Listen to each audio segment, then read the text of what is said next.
The Tennessee Titans have benched Will Levis, and whether you loved him or hate him, this is a sad day for Tennessee Titans fans. I'll explain why, plus look towards the future on today's edition of Locked On Titans.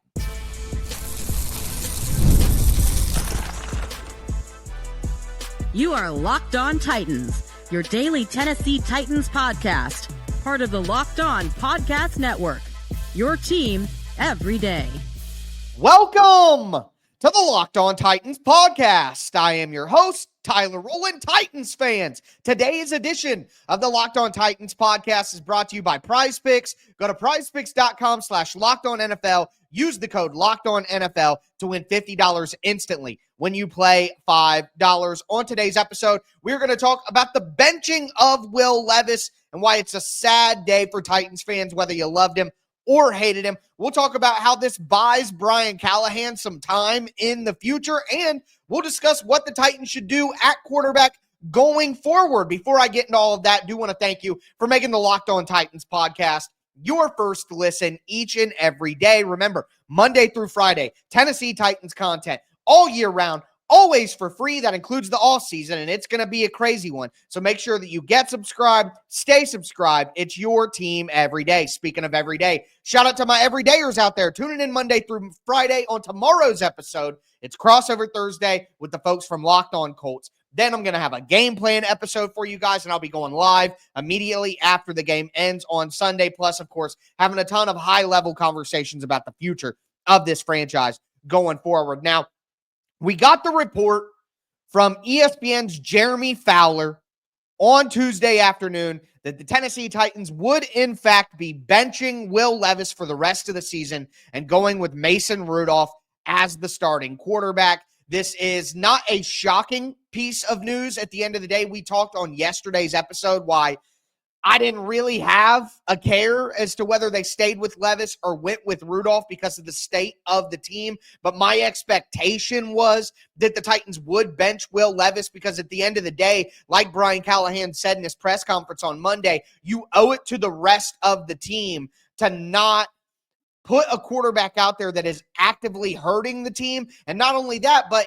Brian Callahan has benched players at other positions for poor play. So you couldn't just not do that to Will Levis. It sends the wrong message to the locker room. But again, my big takeaway from this, and I'll talk about what this means for the future. I think Brian Callahan, this means a lot for him going forward. I think when you look at the future of the quarterback position and the Will Levis experience or whatever, it means a lot about, that going into the future. But just right now in the moment, whether you supported Will Levis, which I have done, whether you hated Will Levis the entire time and wanted him to fail and wanted the Tennessee Titans to lose games so you could be right about Will Levis failing, whether you're on this team, this side of the fence, that side of the fence, doesn't really matter in my opinion. It's a sad day for you. And I already know that some of the comments are going to say, not sad for me. I hated Will Levis. I couldn't wait for him to be gone. But, well, your Tennessee Titans suck. They are lost as a franchise. They are years away from being a serious football team. Congratulations. You were right. Is that what you want to hear? That is my point at the end of the day. No matter whether you liked Will Levis, you disliked Will Levis, this is a major loss for you today. Because remember, the question that we had coming into the year, the number one question that the Tennessee Titans had to answer, and the most important thing was, can Will Levis be your franchise quarterback going forward? And now we know that the answer is no. The answer is unequivocally impossible to misunderstand. The answer is no. Will Levis is not the Tennessee Titans quarterback of the future. And again, I don't care whether you liked him, hated him, disliked him, whatever you want to call it. This is a bad, bad day. Because this means what sadly Tennessee Titans fans have dealt with for more years than not. They don't have a franchise quarterback. And there is no worse place that you could possibly be in the NFL than knowing that you don't have a franchise quarterback. And the biggest problem for me is the Titans don't have a good path towards having a franchise quarterback. So there's anger about the way the season has went. There's disappointment that Will Levis hasn't been able to take steps to be that answer for the Titans. But more than anything else, my emotion right now is sadness. Not because Will Levis didn't work, but because once again, it means that the Tennessee Titans, the team that I have loved for 25 years, it means that the Tennessee Titans do not have the answer at quarterback. They don't have any hope of having the answer at quarterback. There is nothing now. And that, more importantly than anything, whether you were right or wrong about Will Levis as a pro, I was a never Levis guy before the draft. But then the Titans drafted him. And what are you going to do at that moment in time? Say, no, I hate this guy. It isn't going to work, blah, blah, blah, be negative. No, you put your support behind the players on your team and hope that they can figure it out. And no matter which way you want to slice it, whether you didn't like it, you liked it, you supported, you didn't, this is a bad day for Titans fans. And don't let these Tennessee Titans fans that hated Will Levis tell you that they're happy now that he failed, because deep down inside, they know that they are unhappy that the Tennessee Titans are once again a lost team with no quarterback.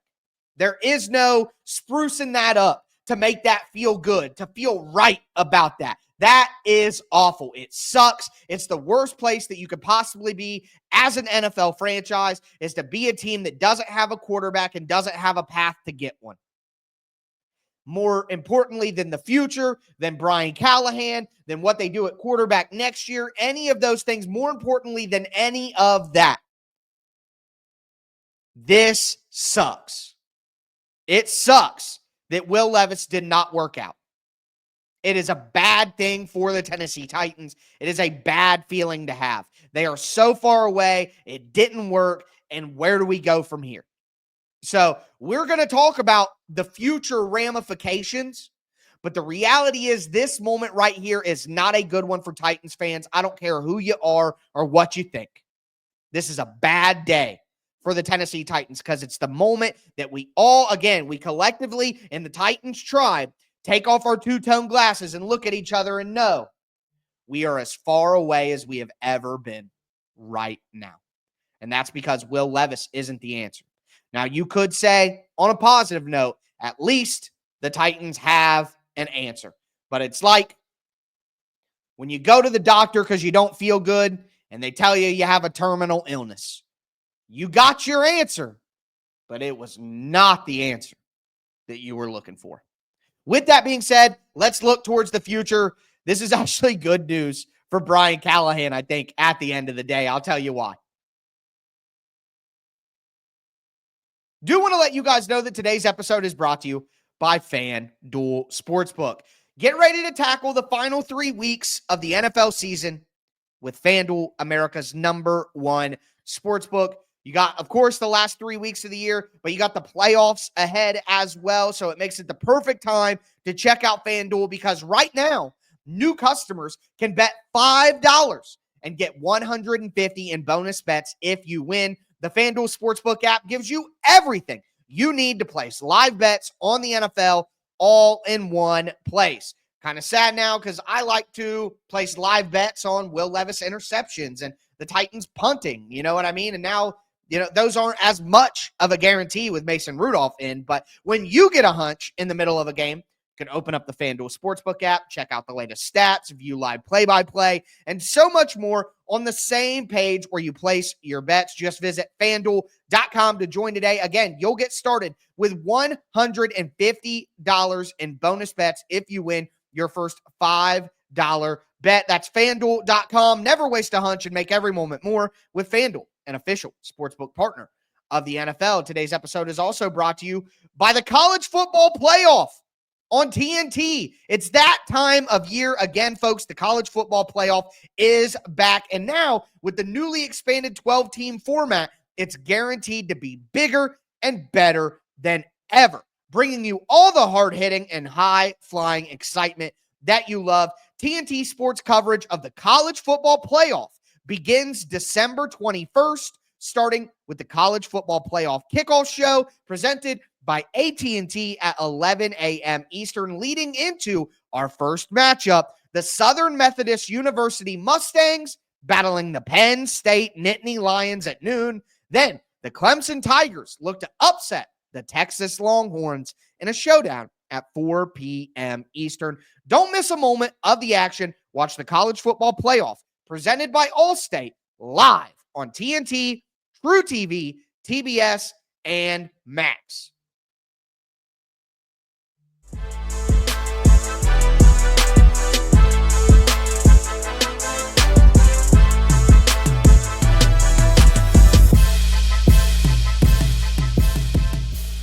Titans fans, let's continue today's edition of the Locked On Titans podcast, breaking down the benching of Will Levis. We talked about what it means right now, today, and the emotions that it brings with the Tennessee Titans' failures as a franchise.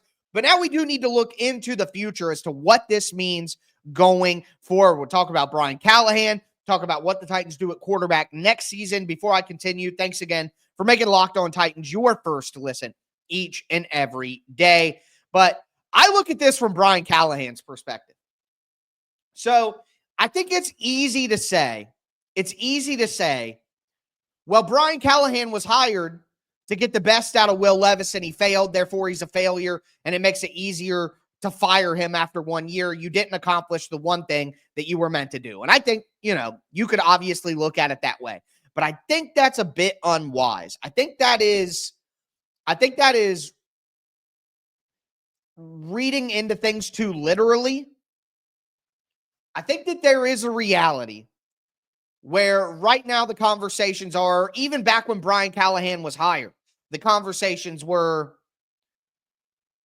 I think that I can fix Will Levis. I think that I can get the best out of Will Levis.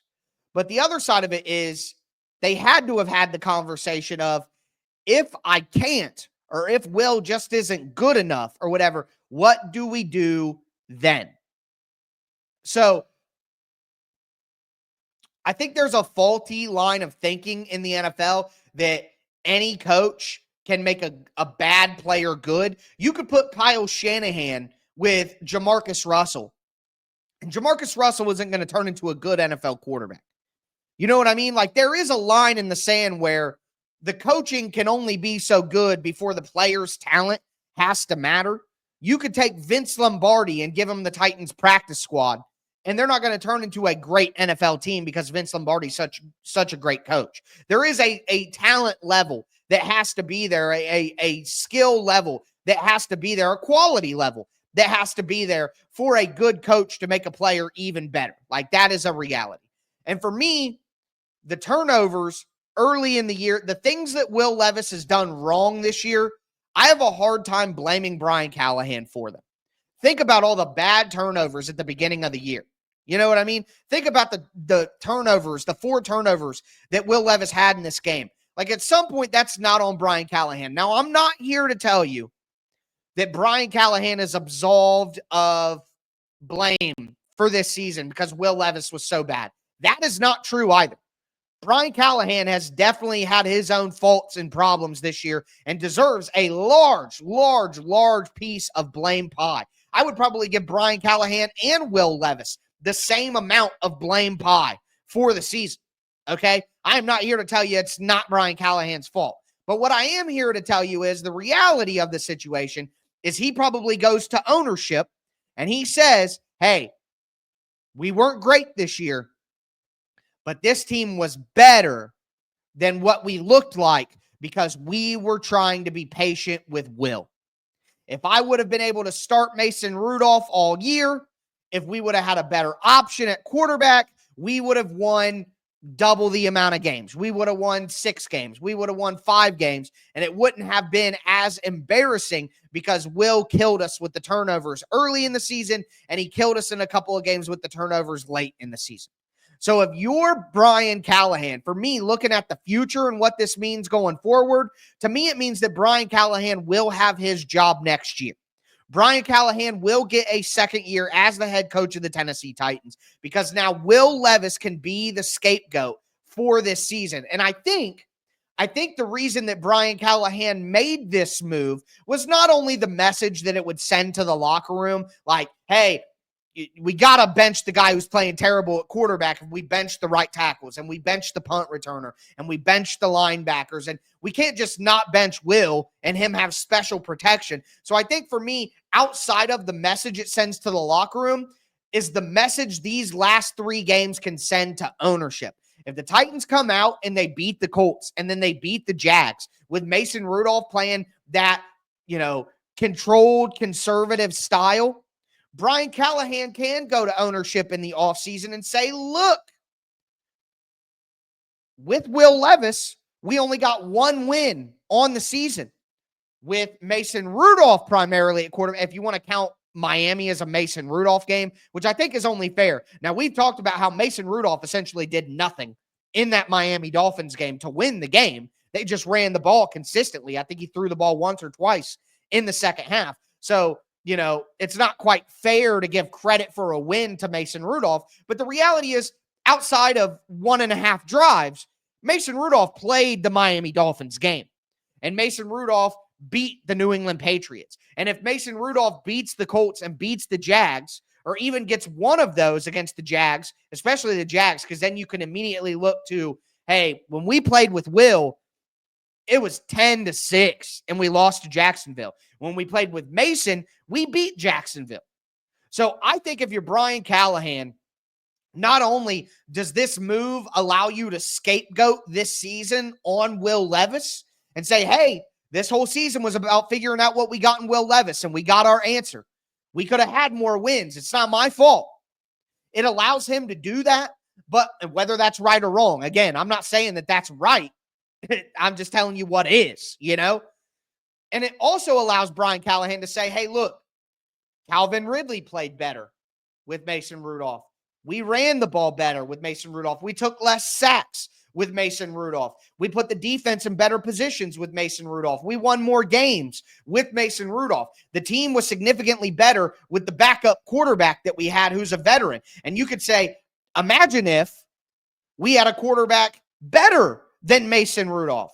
Then how good would the team have been under my leadership? So what it does is this move allows Brian Callahan to scapegoat Will Levis for the season, while also giving him 3 weeks to prove to ownership, hey, when I have competent quarterback play, the team looks like this. Give me another season, and we will show you what we can do going forward. So I think from a future perspective for Brian Callahan, it does those 2 things. It allows you to scapegoat the bad performances with Will, while also using Mason as a sign of what you can actually do as a coach, and allows you to evaluate everybody on the team better than when you're being ruined by a quarterback and his turnover. So that's what I think it means for Brian Callahan for the future. But what does it mean for the Titans at quarterback in 2025? We'll talk about some options, and can you go back to Will Levis?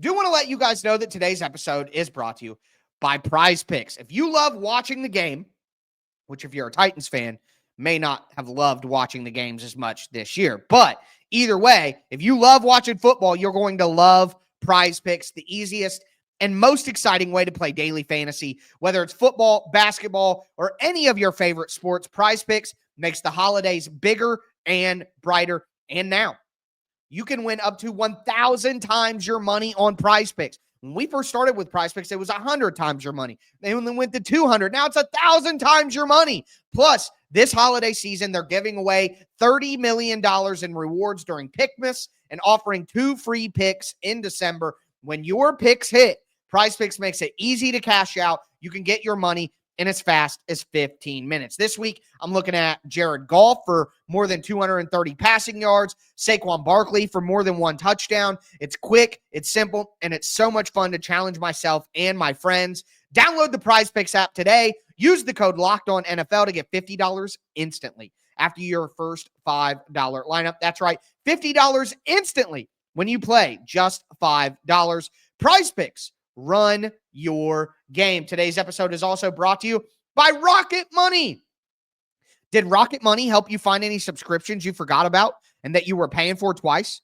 That definitely happened to me. I had a few subscriptions that I didn't even realize I was still paying for, and Rocket Money made it so easy to track them all down. It's like having a personal assistant for your finances. Rocket Money is a personal finance app that helps you cancel unwanted subscriptions, monitor your spending, and helps lower your bills so you can grow your savings. It brings everything together in one place, whether it's subscriptions, your spending habits, or even goals you want to hit this year. Rocket Money has over 5 million users and has saved a total of 500 million in canceled subscriptions, saving members up to $740 a year when using all of the app's premium features. For me, one of the best features is the subscription tracker. I've used it to cancel services I wasn't using anymore, and I've already saved a ton. Plus, with their goals feature, I've been able to automatically set aside money for my future. No more stressing about budgeting every month.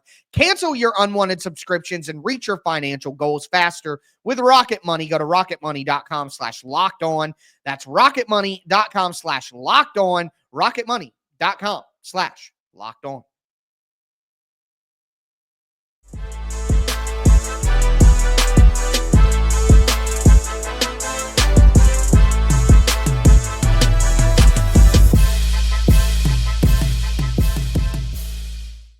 Titans fans, let's cap off today's edition of the Locked On Titans podcast. I don't care who you are as a Titans fan. If today isn't a sad day, you are lying. The Titans don't have a franchise quarterback. The Will Levis experiment looks like it's officially over.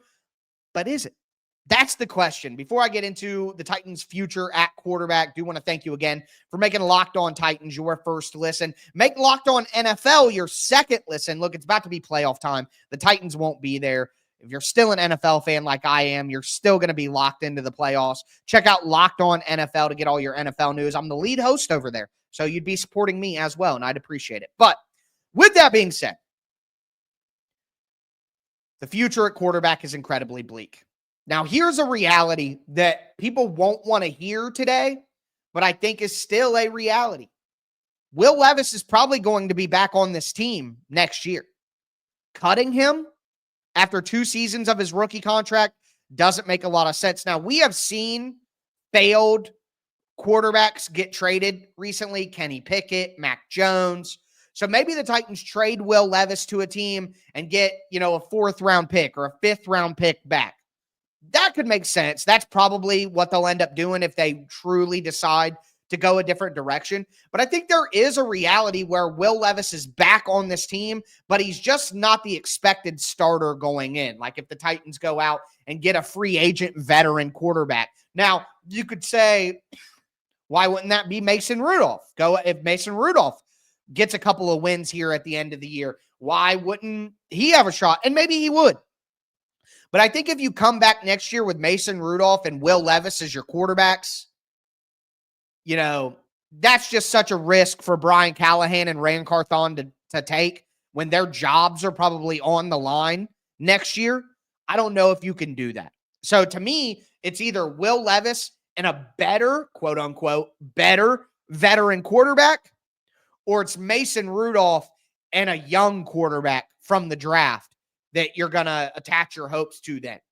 That's basically the only options. To me, you can't roll back Levis and Rudolph. You can bring back Levis, you can bring back Rudolph, but you can't bring them both back and do this quarterback room again. That you cannot do that. You're setting yourself up for failure. You're setting the team up for failure. That can't be the plan. So, what are the 2 different routes here? Number 1, which I think is what I want the Titans to do, and what I think the Titans will do are 2 different things here. What I think the Titans will do is go get a veteran quarterback in the draft or veteran quarterback in free agency. Obviously, at the top of the list is Sam Darnold. Sam Darnold, Jameis Winston, Justin Fields. I think guys like Derek Carr and Aaron Rodgers are going to be available. They're not going to be brought back by their teams. Maybe Derek Carr back to the Saints, but I don't see Rodgers going back to the Jets. I don't see Derek Carr going back to the Saints. Again, possibility is there, but I don't quite buy it. Maybe Kirk Cousins becomes available and you go with something like that, hoping that you could just string together a decent season of 7 to 8 wins and give yourself a 3rd year if you're Brian Callahan or a 4th year if you're Rand Carthon. Like, it's job preservation at this point is what I expect from the Titans. And that's what makes me so angry is the coaching staff and the general manager are going to do what's best for them and not what's best for the Titans' future. And it's just going to keep them in this perpetual cycle of garbage. All right. So that's what I fear the most. I do not want any of these free agent quarterbacks. I don't. But that's what I think the Titans will do. I think the Titans will get Sam Darnold. They'll get Jameis Winston. They'll get Justin Fields, Derek Carr, Aaron Rodgers, Daniel Jones. Oh, my God. They're going to get one of those guys and bring them back with Will Levis as the backup. That is what I see happening most likely. Now, the other side of that is the Titans bring back Mason Rudolph, but then get a young quarterback. And I don't believe that the Titans are going to be in position to get Shedeur Sanders or to get Cam Ward without giving up a haul of draft picks that I do not think would be wise for either of those quarterbacks. If one of them fall into your lap, then I guess you could take them. You know what I mean? But do not trade multiple first-round picks to go up in the draft to get Cam Ward or Shedeur Sanders. That is a massive mistake. These guys would not have been first-round picks in last year's draft. They would not have gone ahead of Bo Nix, Michael Penix, J.J. McCarthy. So you're talking about quarterback 7 or 8 in last year's draft class. You cannot trade multiple first-round picks to go up and get these guys. So if one of them falls in your lap, then sure. The real problem for the Titans is that Drew Aller from Penn State is going back to college. He would have been a logical option as the third quarterback off the board that would have been available for the Titans without them having to trade a bunch of draft picks to move up. And now that's not an option. So without him, you're looking at Quinn Ewers, Carson Beck, Jalen Milroe. And after that, I am already annoyed at the people talking about Dylan Gabriel. Get out of my face with Dylan Gabriel. He is not going to be a good NFL quarterback. And look, the reality is Dak Prescott, Kirk Cousins, Brock Purdy, Russell Wilson. Those are the quarterbacks who are starting quarterbacks who were drafted outside the 2 rounds. That means that 28 other starting quarterbacks were drafted in the first or second round. You find your good quarterbacks in the first or second round. That's all there is to it. If you're not going to draft a guy in the first or second round, I do not want him. I don't want him on the team, period. Period. Period. Period. I'll never change my mind on that. Those guys are outliers. They are extremes. Don't bring up Tom Brady talking about quarterback. That is an outlier. The Titans are not a franchise that should be chasing outliers. They need to do it by the book. Go with the trends. They have tried to do outlier football for 25 years. It didn't work. I don't want to do it again. I don't. I would rather fail on first and second round quarterbacks and at least have higher odds of them being hit than doing the opposite. So could you go back to Levis? You could, but not as the certified starter. I think that would come with, again, a Darnold, a Winston, a Fields, a Carr, a Rodgers, a Daniel Jones, something like that. And if they go the young route with a second-round quarterback, because I don't think they're going to have an option to get Sanders or Ward, then you got to bring back Mason Rudolph, I guess. Maybe you combine the two. You go Sam Darnold and a Quinn Ewers or something like that. Either way, I hate all of the options. I hate all of the options that at the end of the day. So what you like, let me know. We'll have to debate these things throughout the offseason, and I am just going to be sick about it. Debating Sam Darnold or Quinn Ewers or Carson. Fight me, man. Oh, my God. The dark ages have returned. But with that being said, that is going to do it for me today, folks. As always, I am your host, Tyler Rowland, and this was Locked On Titans.